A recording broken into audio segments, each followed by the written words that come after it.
In the tourism sector, the implementation of the electronic travel authorization (ETA) has modernized entry processes, contributing to a substantial increase in tourism arrivals by about 1 million, from 1.48 million Kenyans in 2022 to 2.5 million, as at now this December.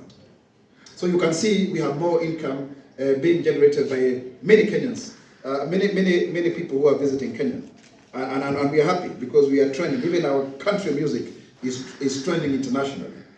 Our athletes are winning internationally. So Kenya really has a very great name out there, and we need to leverage on that.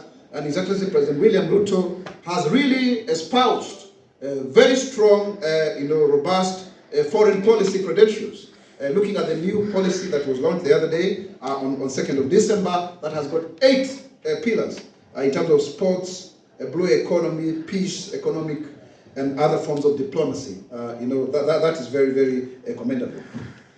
When it comes to agriculture, it remains the backbone of the Kenyan economy, and that's a key focus area of our agenda. The government's intentional subsidization of agriculture production over consumption has resulted into remarkable achievements in each of our 9 key better agricultural value chains, ensuring we draw closer to being food secure.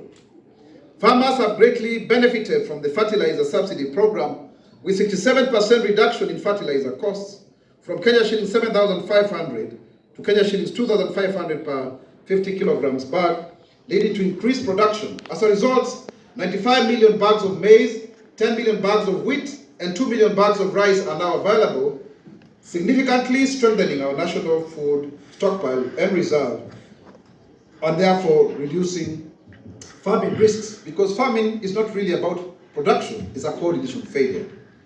Additionally, the cost of unga has decreased by 52% from Kenya shillings 230 to less than 100, making staple foods more affordable for Kenyans.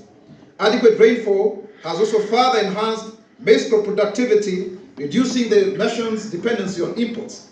Farmers like Mary Chebet from Trans Nzoia County have benefited immensely with access to subsidized fertilizer and seeds. Mary doubled her production of maize, enabling her to sustain her family, pay school fees for her children, and invest in expanding her farm. Kenya remains one of the world's largest producer and exporter of tea, with our tea industry contributing approximately 4% to the GDP and accounting for 26% of the country's export earnings.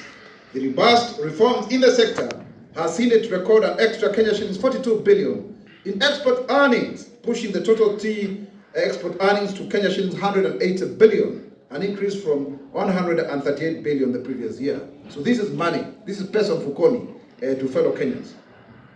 The revival of the sugarcane value chain has seen Kenya achieve self-sufficiency in sugar production, because we are now able to produce 89,000 metric tons of sugar, reducing our reliance on sugar imports, thus saving us foreign exchange and ensuring a stable supply for domestic consumption, even as we put money in the pockets of Kenyan sugarcane farmers. The dairy sector is thriving, with farmers now earning 33% higher guaranteed minimum returns. A litre of milk now sells between 49 and 50 shillings at new KCC, way higher than the gazetted guaranteed minimum return of Kenya shillings 33. So you can see that kind of increase is very commendable. Our leather industry has recorded a 23.5% growth in employment, creating 21,000 new jobs opportunities across the country. These advancements highlight the potential of the leather sector to drive industrial growth and provide livelihoods for thousands of Kenyans. This will even get better once we undertake livestock vaccination to improve quality of our animal products, especially leather products, for the export market. Affordable housing. The affordable housing program is transforming lives by providing decent and dignified homes, as well as creating jobs. A total of 124,000 affordable housing units are at different stages of development, with 4,888 units already put up for sale through the Boma Yangu platform. Over 550,000 Kenyans have registered for home ownership through the platform, with allocations done upon project completion. To date, the program has generated over 200,000 direct jobs, with projections to achieve 1 million jobs in the next 4 years, when the government rolls an additional 840,000 units. Additionally, a total of 213 artisans have undergone comprehensive assessment and certification under the government's Artisan Development Program.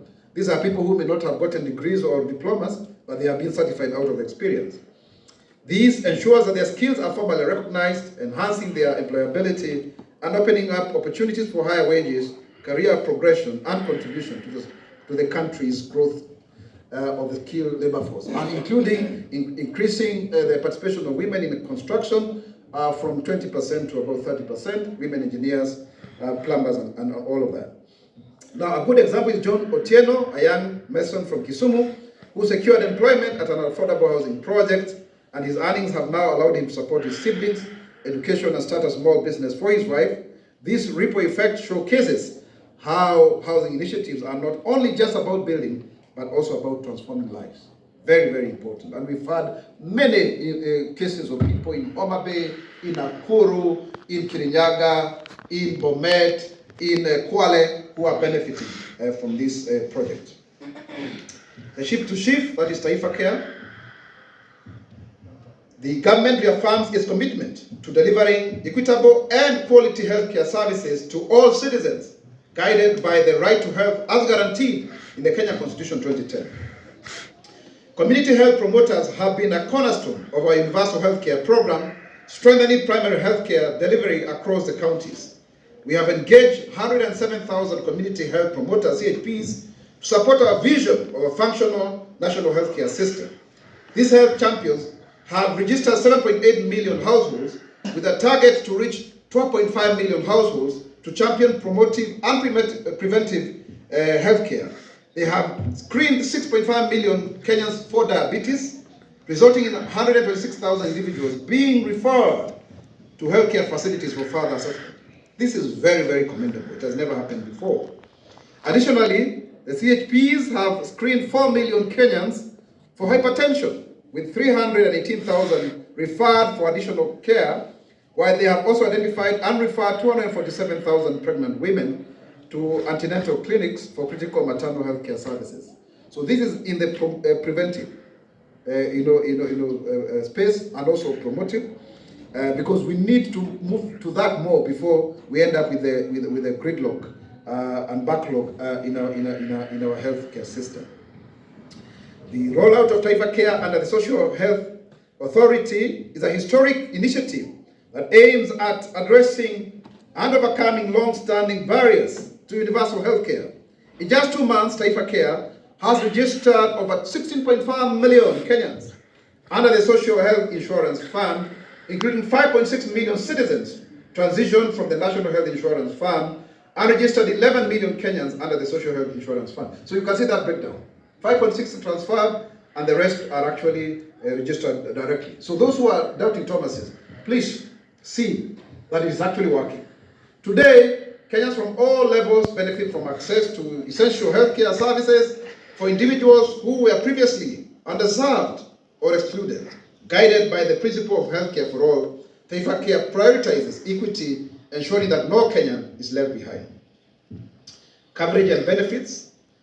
Taifa Care provides coverage for critical care services, including ICU and HDU, admissions through a structured payment system based on facility type. Level 4 facilities, Kenya shillings 3,360 per day.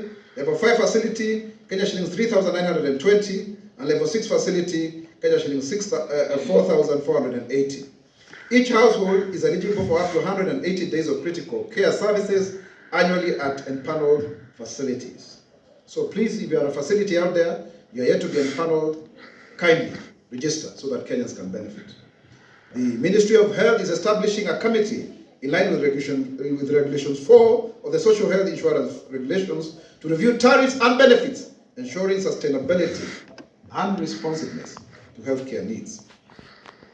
Take the case of Amina Hassan from Garissa County, who for the first time accessed life-saving surgery through Taifa Care without worrying about the cost.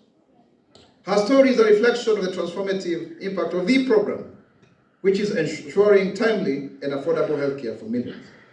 To address the long-standing grievances of our healthcare professionals, the Ministry of Health and the Council of Governors has signed a collective bargaining agreement, CBA, that ensures intern doctors will now receive a monthly salary of Kenya shillings 206,000, up from Kenya shillings 70,000.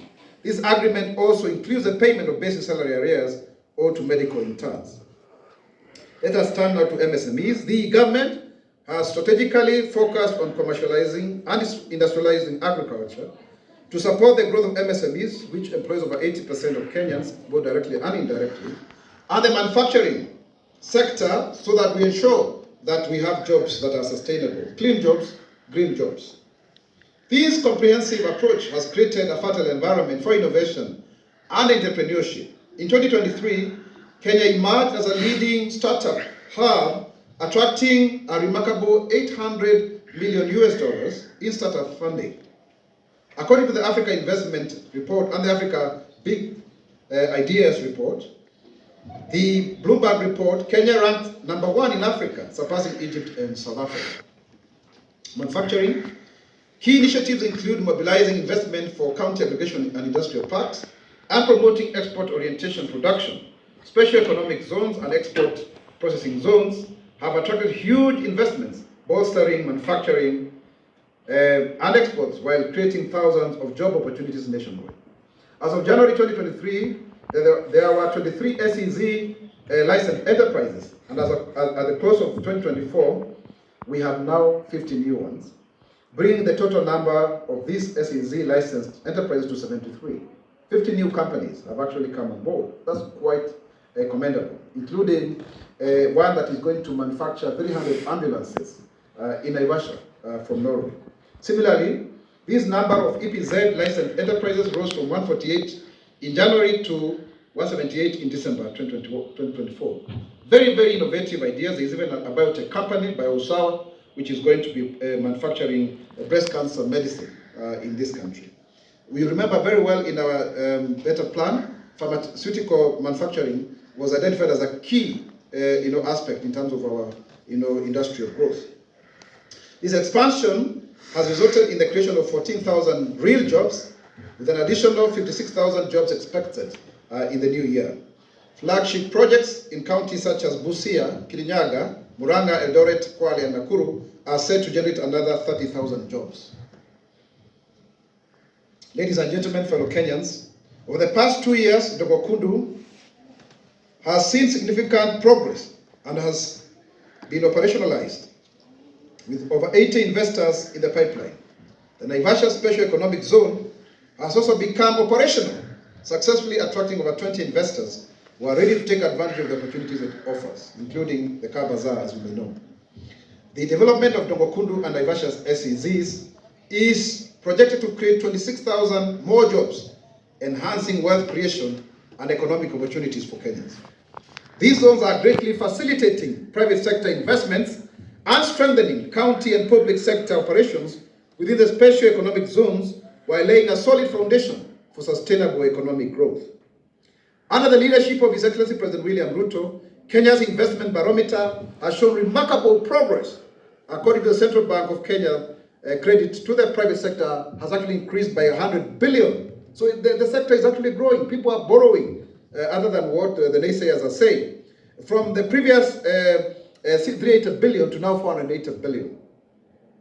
In terms of industrial finance, more than $120 million have been mobilized, with $40 million for de-risking livestock, $40 million for de-risking SMEs, and $40 million for de-risking green opportunities. So this is very, very good money in terms of investment. This substantial growth reflects the positive impact of strategic initiatives aimed at fostering a conducive environment for business and investment. On the Hustler Fund, this is a financial inclusion fund for MSMEs, for microloans. The Hustler Fund has disbursed over 60 billion in 2 years, liberating millions of Kenyans from predatory lenders, the Shylocks. This empowerment has also allowed entrepreneurs to scale up their businesses and to contribute to economic growth in terms of even formalizing their businesses, because most of our businesses, about 16 million of them, many of them are semi-formal. One such entrepreneur, James Mwangi, a boda operator from Nakuru, who used the Hustler Fund loan to repair his motorbike and eventually start a small fleet, he is very happy because he now employs 3 other people who are as riders to demonstrate the growth that comes with this inclusion fund. To further support MSMEs, the introduction of the bridge loan offers large facilities with longer repayment periods, enabling Kenyans to pursue bigger opportunities for investment. On the digital superhighway and the creative economy, we are happy to report that more Kenyans are able now to access government services, because there are 20,885 services under e-citizen, and that is really commendable. A neighboring country here, which I don't want to name, they only have 350 services. Now